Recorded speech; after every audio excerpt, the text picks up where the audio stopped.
Welcome to the Augmented Intelligence podcast. I'm your host, Omar Haroun, and I'm very excited today to welcome an amazing guest, Carol Bouw, who is the Global Head of Legal Operations at Cargill. Carol, welcome to the show. Thank you. So we'd love to just start by maybe hearing a little bit about your own background and journey and how you got to this crazy place in your career where you're now managing legal operations for one of the largest companies in the world. Yeah. So my background, I came from the electric and natural gas industry, where I held a variety of different chief of staff roles for about 10 years. And then there was this opportunity to move into a legal operations role in our legal team.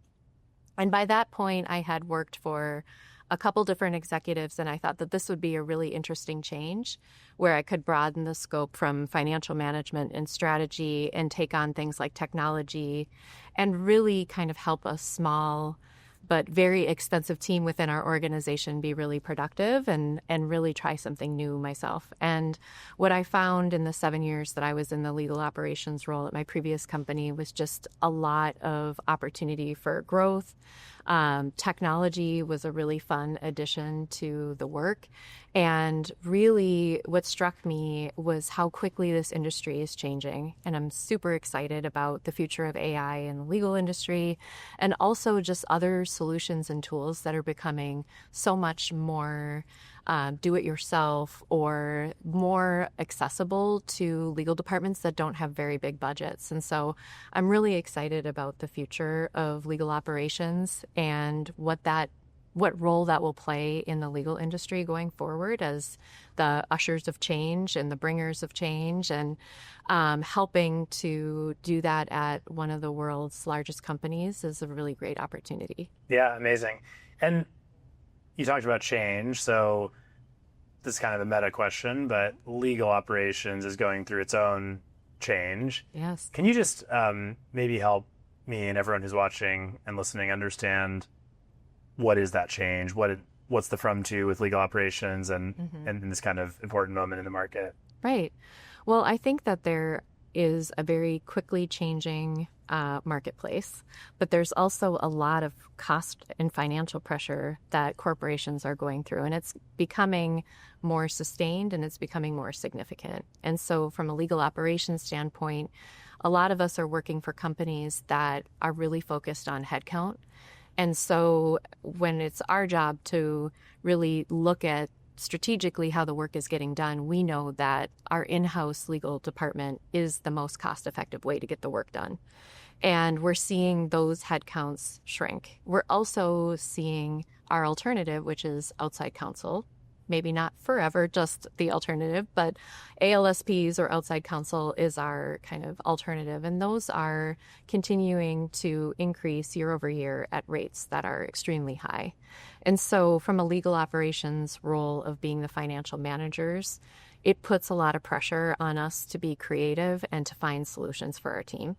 And so I think that we're definitely always in this role, but right now it feels extremely significant, where there's that saying, necessity is the mother of invention.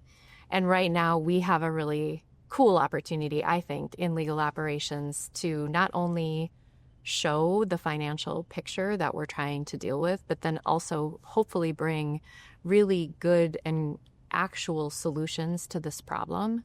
And I think obviously AI has a big role to play in that. Mm-hmm. One thing I was reflecting on before this conversation is, in some ways, it's been a very unfair and difficult set of asks that we've all had on legal operations, because at the end of the day, technology is really a key part of how to solve this problem. Mm-hmm. And today, I would say, call it in the software era, right? Many of these tools fell short of sort of their promise, which means you're spending however long doing RFPs, kind of trying to figure out of these thousands of technologies which one to pick, and then in the end, it may not live up to what it was doing. So we'd love to hear if that resonates, and also kind of when we now think about the augmented intelligence era, how you see that kind of changing. Right. I think you're absolutely right. I think in the software era, you have a very limited budget. And so there's a lot of pressure to get it right. You've got to pick the right tool that you're going to be able to live with for the next decade, because you're not going to get the budget if it doesn't go well to replace it. And so I think that is a really big expectation. And then I also think that, especially for companies that are complex or ones as large as ours, once you get the solution, it's obvious that you have to customize it. And then the more you customize it, then the less ability you have to upgrade or update your system. And I know that we're not alone in that, but pretty soon you start feeling like you're falling behind. But you have to have a tool that works for your company. And so you're always having to face these trade-offs between spend a lot of money and go through the process of updating the existing technology we have, but it's so customized, you don't know all the things you're going to break when you do it. Or you have to really commit to an out-of-the-box solution that does not work for the way that you work. So what I'm excited about when we look at a post-software era is this ability for companies like ours to maybe not have to make as many trade-offs, and for us to build the solutions that actually work for our company in the way that we work.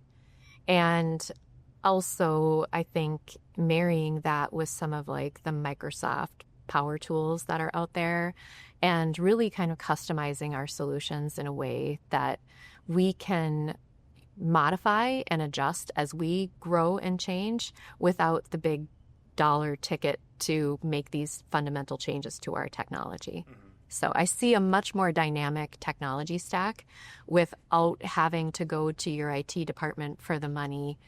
Once every 5 years, maybe you get it. So that is a future I'm really excited about. That makes a lot of sense. And we'll just love to hear more about what augmented intelligence means to you. Mm-hmm. People talk a lot about artificial intelligence. How is it different? And mm-hmm. I'm sure you'll connect it back to kind of what you're talking about, but right. to kind of come full circle with. Right. Yeah. So for us right now, we're looking at this in a few different ways in our legal operations team. So our global contracts group is a group of approximately 30 lawyers and paralegals who review about 3,000 contracts a year. And so we would love to take some of the work off their plate. And their work is growing about 7% each year. And so if you're also in an environment where you've got a lot of financial challenges, we know we can't grow that team. So what are the tools and solutions we could be exploring that can augment the workload and take that first review of our NDAs and different contracts off their plate so that they're actually just coming in with something to react to against our best practices instead of having to, follow the contract right from the very beginning. So that's a great opportunity that we're exploring with Eudia right now. Then there's little opportunities such as, we have a department of over 500 people. And so we have a legal ops help option where they can come to us with any questions they have or requests they have. And we have a person who assigns that to the appropriate person. That's about 25% of her time to make those assignments and then follow up to make sure that we've closed the loop. An agent could do that and could check in and make sure that the work is getting done. And so I think that, again, in this environment where we don't have a lot of opportunity to add or grow our resources, we really need to maximize the ones that we have. And allowing her to move on to higher value work and just overseeing this agent would be a much more efficient use of her time. Mm-hmm. And then the final one that I'll share that we're looking at, I have the records and information management team reports to me. And we have a senior records manager who's leading a project where she is taking all of the 70 different countries that we do business in, and they all have their own records retention requirements in each of these countries, and remove the outliers, but look at kind of the approximately 60 that have generally the same requirements. How could we standardize our application of these 60 different countries' requirements, be in compliance with all of them, but have one plan to get there? So we had a vendor bid that out at over $300,000. And now she has been given a little agent that is helping her develop this records retention schedule on her own. And so not only are we saving money, but this is someone who probably 6 months ago never thought that there was an application for an AI agent or augmented AI in the work that she's doing. And now she is, with just a couple hours of prompt engineering and a little bit of time with some AI folks to build her agent, she is now co-creating this solution that we thought we could never do by ourselves. And so to see her engagement and excitement in this is also a really cool side effect of this experiment. Yeah, that's awesome. Yeah. And then obviously we've kind of been in the trenches with you and your team in figuring out what is this blueprint of augmented intelligence. Are there any kind of either surprises or maybe takeaways so far that you've had in kind of this journey of truly kind of augmenting your legal department? Yeah, I think we've learned that when you have a long tenured workforce, things change really organically. And then when you bring in a company like you guys and try to explain to you how we work the way that we work, it's been really interesting. And I think we've had a lot of great insights into when things change like that and so slowly over time, you don't always change in the best, most effective way. And so I think that you guys are also helping us understand another level of operational excellence around getting the work done. And so that's been a really positive side effect of the work we've done together. And I also think that what has been really interesting to me in my learning of this tool is that you've got a team, and I'm just sitting back and hearing our contracts SME explain to the Eudia team how he reviews a contract. And it is a series of judgment calls, basically, and context around this specific customer and this specific situation really matters in order for him to apply this thought process. And somehow we are going to turn that into a whole bunch of if-then scenarios for AI to do the same thing. And I think just kind of changing that mindset in how we can really do this, even if it feels really nebulous and like just a series of judgment calls, we can actually break that down into a map for AI, and it's something we can do. Yeah. And at first it felt really daunting, but the further we go along, there's definitely some complexity we have taken out of the process so that there's fewer if-then scenarios that we have to work through.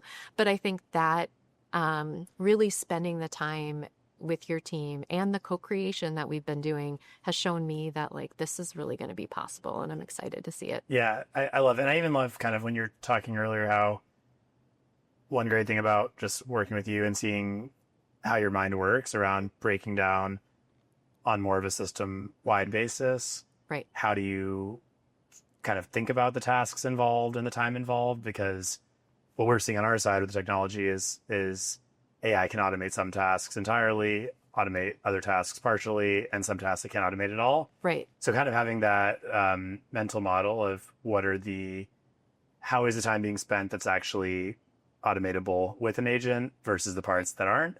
I think that's been a really, really fun kind of learning for us. I think that's a really good point, where at first maybe we thought that there would be kind of the first pass through and then an output. It's more of a first pass through, check for everything before we, hand that off. And we realized kind of early on, I think, that the human in the loop will always be there.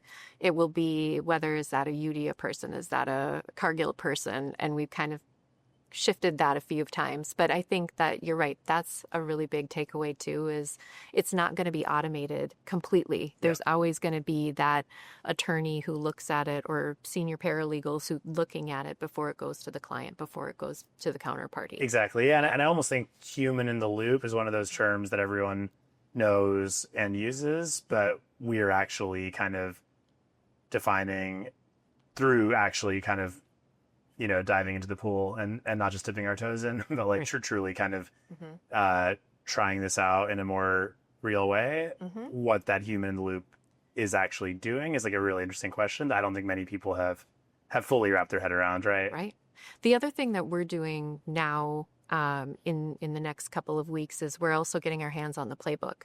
And so really getting into where our subject matter expert is going through and kind of making those changes, trying to drive the different outputs that we want to see ourselves. And so I think that for a team that really is excited about AI, the fact that they get their hands on the technology, I think is a really fun development for them. Yeah. And so we'll see. As we go along, I think the idea of being able to expand that and bring more people along will be really exciting. Yeah, So. 100%. And I know we've kind of sometimes talked about how with augmented intelligence, there's sort of the how do you just do the work more productively, and then there's kind of the what's the work that's never really been possible to do, and that is now actually feasible for the first time. Right. I was just thinking a little bit about some of the kind of insights related examples. Can you share maybe at the highest level what that second category of these are things that may not have even been Right. totally feasible for your team before, but with augmented intelligence, you're finding it now possible? Right. So we've been partnering with some of our business clients and talking with groups that are customer facing, with our strategic pricing partners, and even some folks in finance. And first of all, I think what's super exciting about legal is we have so much information. It's in our contracts, it's in our matter management systems, it's in our document management systems. We have a ton of institutional history and knowledge, and we've never had a really great way of getting at it. And so what I think is really exciting about the work that we're looking at with Eudia is that we're marrying some of those data sets and answering questions that some of our business partners have not been able to answer for a long time. So some of the things that we're looking at is, what are some of the kind of risk postures we've taken over the years in our contracts, and how many of those really bore out to be as conservative as we're being, is that the right approach, or do we want to look at our risk profile a little differently? For our strategic pricing team, how often are we negotiating contracts below a market rate? And how consistently are we doing that? Where are we doing that? When are we doing that? Are we okay with that? And I think that we might totally come to 5 different answers to those questions. But the fact that those have been questions forever and we've never had a way to answer that team is like next in line in our project, and they are so excited to have the opportunity to work with us and Eudia in order to get these insights. And then there's, I think, this learning curve that we all know is a really positive side effect, which is once you start answering those questions, then it opens the door for people to say, okay, I've had this question for years about what are we doing in Europe versus Asia on this topic? And pretty soon we already have this data set that we can start looking at and start answering all these different questions that before were basically just had to be hypothetical. And now we can really bring answers to our business partners and inform business decisions with a lot more transparency than we've ever had. And I think it's okay if some of these result in your assumptions being correct, but you still are learning 5 different things. And, there's some of that going on with us where one of the things we were set out to do wasn't necessarily about our risk profile as it relates to negotiating certain contracts terms. But now we have all of these aha moments in the data that we're looking at that says, well, we need to go to our leadership team and see what do we want to do about maybe streamlining some things, maybe making the process of signing a contract with us easier for our customers if we don't want to continue to go back and forth on these few issues. Yeah. And so I think that's where we have the opportunity to, start with kind of those obvious things. But what I can't wait to see is what happens after we get to the tip of the iceberg, right? What happens next is all the other questions that come. And I'm really excited for that. I love it. Me too. And I think that actually is something that I think at first for people, especially with AI, there's a lot of fear. Mm-hmm.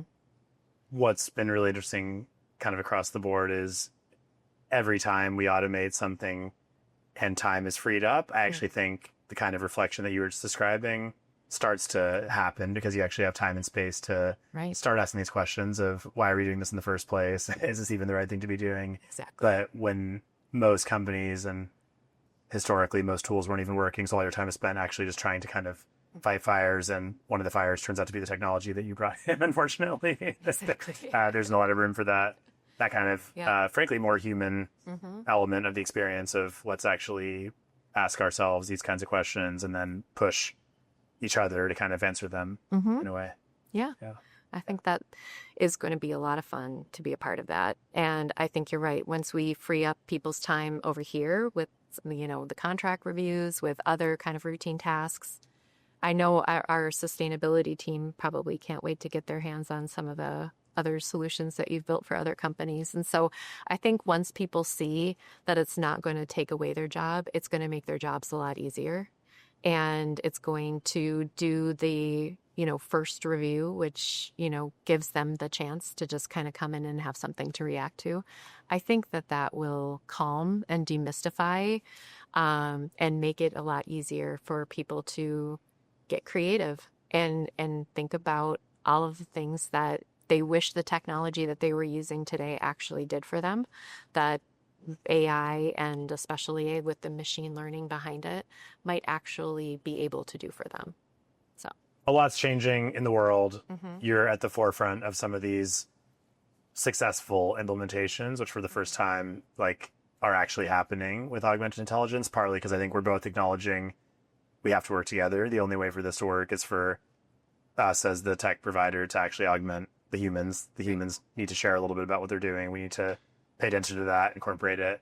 So, I mean, it's been a fun journey. We're still obviously relatively early days, but already a lot to speak of in terms of what we've been able to accomplish.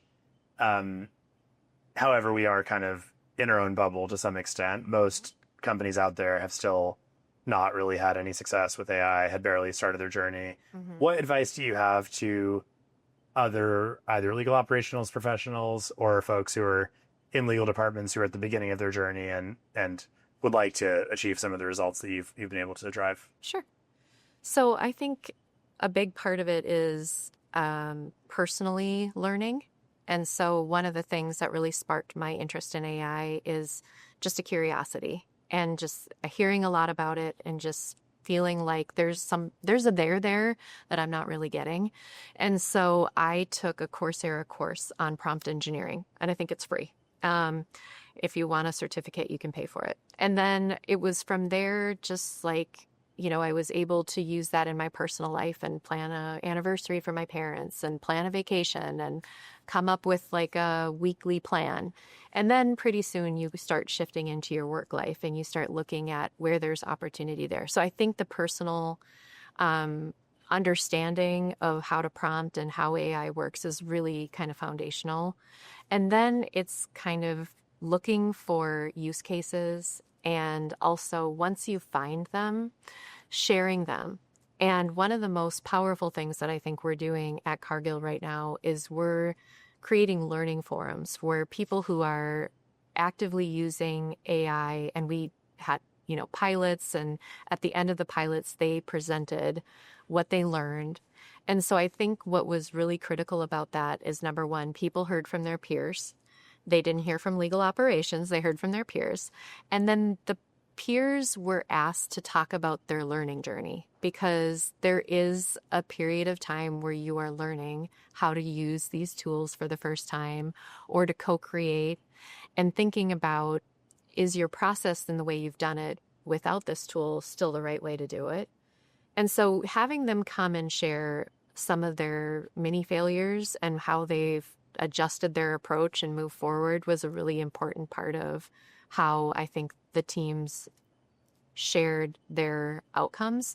And then, of course, just like the wins, we celebrated the wins, I think, and people used a lot of creativity and really encouraging people to not be so hyper-focused on the results early on, but just be open to experimenting, open to a learning curve. And I think that really is a critical part of fostering the right environment. Of course, we need to get to a point of proof of concept, but we also need to allow time for people to learn and to understand how to use these solutions. And then they can be co-creators. They can bring forward those ideas. And I think it just takes a little bit of time.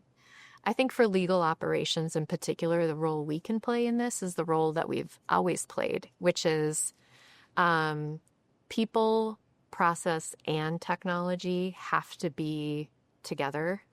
And it's really exciting right now and really can understand why everybody's really hyper-focused on the technology. But I think where we can help our team stay really grounded is continuing to stay focused on, okay, what are the processes that we're, building this into, and how is that going to work, and how will that be clear for everyone down the road? And then who are the people? What are their roles when it comes to engaging in the tools? And how do we expand that so that everybody has use cases and everybody has an opportunity to learn and grow in this new world? And I think what we see under people, process, and technology today and what that's going to look like in 5 years from now is going to be completely different. But I think that the fundamentals of legal operations stay the same. And that's really important for us not to lose sight of as this becomes a very exciting couple of years. Yeah. So Awesome. And so we talked about, obviously, technology, augmented intelligence versus artificial intelligence. We talked a little bit about process in terms of, I think, one, mutual learning. And frankly, it was also learning for us because we sort of took it as a given. Let's minimize the number of things that we're changing. And accept as a constraint that however the process exists today is the process that you want. Right. I think we kind of both learned in especially large companies, some of these processes may not be always the ideal way of doing it. Right. And the way they even came about is more of a historical set of kind of things that happen versus a very intentional process. So I think that was a great learning that actually that's on the table to also pressure test a little bit. On the people side, I'd love to just understand when you think about the people who kind of get it, and I'm thinking about, I'm sure we're thinking about some of the same people, even kind of on your team and whatnot, maybe who didn't come in necessarily ready to change, but who are now kind of have seen the benefits, are now kind of all in.